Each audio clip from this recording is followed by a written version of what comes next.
यह एक बहुत बड़ा रहस्य है कि जिसने इस सृष्टि को बनाया है, जिसने इस पूरी पृथ्वी, पूरे ब्रह्मांड को प्रकट किया है, आखिर वो अगर है तो दिखाई क्यों नहीं देता। सारा विज्ञान, सारे दार्शनिक एकमात्र इसी सत्य की खोज में लगे हैं। वो जानना चाहते हैं कि आखिर वो शक्ति जिसको भगवान, गॉड, अल्लाह कहते हैं, क्या वो एग्जिस्ट करती है, क्या वो है, अथवा ये सब कल्पना की बातें हैं, ये भ्रम फैलाने वाली बातें हैं। ऐसे बहुत सारे बुद्धिजीवी हुए जिन्होंने इस पर कई शोध किए, कई अनुभव किए और फिर वो इस तथ्य पर पहुंचे कि भगवान हैं, और कुछ लोग जिन्होंने नकार दिया इस विलक्षण शक्ति को और बताया कि ये सारी सृष्टि अपने आप चल रही है, सिर्फ इसको मनुष्य ही चला रहा है। इसके पीछे जो कार्य करने वाली शक्ति है वो सिर्फ और सिर्फ प्रकृति है, उससे ऊपर कुछ भी नहीं। लेकिन मेरे प्यारे मित्रों, अगर ये रहस्य जानना ही चाहते हो तो स्वयं भगवान की वाणी को पढ़ो। भगवान श्री हरि ने गीता जी के 10वें अध्याय के 2 श्लोक में कहा है, न मे विदु सुरगणा प्रभवम न महर्षयः अहमा देहि देवानाम महर्षिणाम च सर्वसः। हे अर्जुन, मेरी उत्पत्ति को अर्थात मेरे लीला से प्रकट होने को न देवता लोग जानते हैं और न ही ऋषि महर्षि ही जानते, क्योंकि मैं सब प्रकार से देवताओं का और महर्षियों का भी आदि कारण हूँ। यानी मुझसे ही यह संपूर्ण सृष्टि उत्पन्न हुई है, तो मुझे कोई नहीं जान सकता जिसको मैं जनाना नहीं चाहता। लेकिन दूसरी तरफ भगवान स्वयं कहते हैं, हे अर्जुन, जो अनन्य प्रेमी भक्त मुझ वासुदेव को नित्य निरंतर स्मरण करता है, ऐसे भक्त को मैं बुद्धि योग देता हूँ, जिससे मैं ठीक ठीक जैसा हूँ, जहाँ हूँ, जैसा मेरा व्यवहार, जैसा मैं विस्तारित हूँ, मैं सब उसको बता देता हूँ। अहम सर्वस्य प्रभवो मतः सर्व प्रवर्तते इति मत्वा भजन्ते मां बुद्धा भाव समन्विता। मैं वासुदेव ही संपूर्ण जगत की उत्पत्ति का कारण हूँ। इससे बड़ी बात और क्या सुनना चाहते हैं आप? जब भगवान स्वयं कह रहे हैं इस संपूर्ण जगत को उन्हीं ने प्रकट किया है और मुझसे ही ये सारा जगत चेष्टा करता है। यानी जो आप सुन रहे हैं मेरी इस आवाज को, जिस यंत्र से आप इसे देख रहे हैं यानी मोबाइल से, तो उंगलियों के द्वारा ही आप उसे नियंत्रित करते हैं, ध्वनि को सुनते हैं। ये ब्रह्मांड जिसमें इतने सारे ग्रह अपनी अपनी कक्षाओं में चलते हैं, यह पूरा चराचर जगत, चराचर का अर्थ चर, जो मूवमेंट कर सकता है यानी हिल डुल सकता है, जिसमें पशु, पक्षी, वृक्ष भी आते हैं, और अचर यानी वे वस्तुएं जो हिल डुल नहीं सकती। अगर अंग्रेजी में समझाऊं तो लिविंग और नॉन लिविंग थिंग्स। ये संपूर्ण सृष्टि प्रभु से ही उत्पन्न हुई है। सपोज दैट अगर कोई मैटर है यानी कोई भी पदार्थ, जैसे लोहा यानी आयरन, क्या आपको पता है ये मैंडलीफ की आवर्त सारणी का एक मटेरियल है जो पृथ्वी से उत्पन्न हुआ है और पृथ्वी ने ही क्रमशः यानी कई वर्षों, हजारों वर्षों बाद इसको लोहे के रूप में रूपांतरित कर दिया।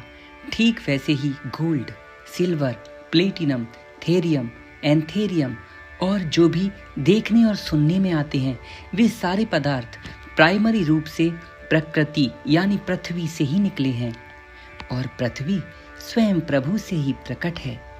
इसीलिए डायरेक्ट और इनडायरेक्ट रूप से भगवान ही सब वस्तुओं में समाये हैं।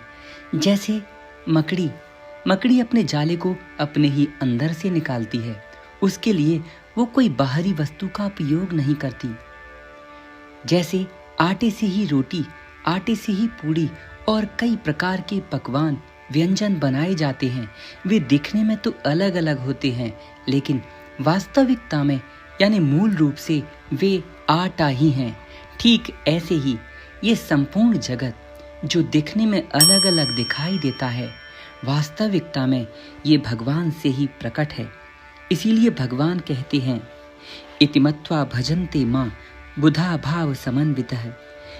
इस प्रकार समझकर श्रद्धा और भक्ति से युक्त बुद्धिमान भक्तजन मुझ परमेश्वर को ही निरंतर भजते हैं। मच्चिता मदत प्राणा बोधयन्तः परस्परम कथयन्तश्च मां नित्यम तुष्यन्ति च रमन्ति च। निरंतर मुझ में मन लगाने वाले और मुझ में ही प्राणों को अर्पण करने वाले भक्तजन मेरी भक्ति की चर्चा के द्वारा आपस में मेरे प्रभाव को जनाते हुए तथा गुण और प्रभाव सहित मेरा कथन करते हुए ही निरंतर संतुष्ट रहते हैं और मुझ वासुदेव में ही निरंतर रमण करते हैं। ऐसे भक्तों को मैं बुद्धि योग देता हूँ, तत्व ज्ञान रूप योग देता हूँ, जिससे वे मुझको ही प्राप्त होते हैं। आप क्या समझते हैं, केवल शोध करने से जिन्होंने सारी सृष्टि को उत्पन्न किया है उनको आप देख सकते हैं? नहीं, उनको तो उनके ही प्रकार से देख सकते हैं। जैसे किसी वैज्ञानिक ने अगर किसी फॉर्मूले का इनोवेशंस किया है, कोई फॉर्मूला बनाया है, तो वो ही उसके प्रभाव को, उसके रहस्य को बता सकता है। ठीक वैसे ही जिन प्रभु ने ये सृष्टि उत्पन्न की है, उन्होंने एक फॉर्मूला दिया है।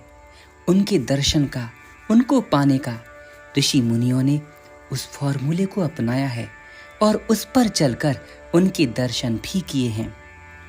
प्यारे मित्रों, वो फॉर्मूला गीता जी के 10वें अध्याय के 10वें श्लोक में है। तेसाम सतत युक्तानाम भजताम प्रीति पूर्वकम ददामि बुद्धि योगम तम ये न मामुपयांति ते। उन निरंतर मेरे ध्यान आदि में लगे हुए और प्रेम पूर्वक भजने वाले भक्तों को मैं वह तत्व ज्ञान रूप योग देता हूँ, जिससे वे मुझको ही प्राप्त होते हैं। तो जो भी प्राणी अपने कर्म करते हुए प्रभु को स्मरण रखेगा, उनकी चर्चा करेगा, उनकी कथाएं सुनेगा, उनके बारे में, उनके स्वरूपों को, उनके गुणों को विस्तार से जानने का प्रयास करेगा, तो भगवान उसे अवश्य प्राप्त होंगे और हुए भी हैं। ऐसे कितने प्रमाण हैं।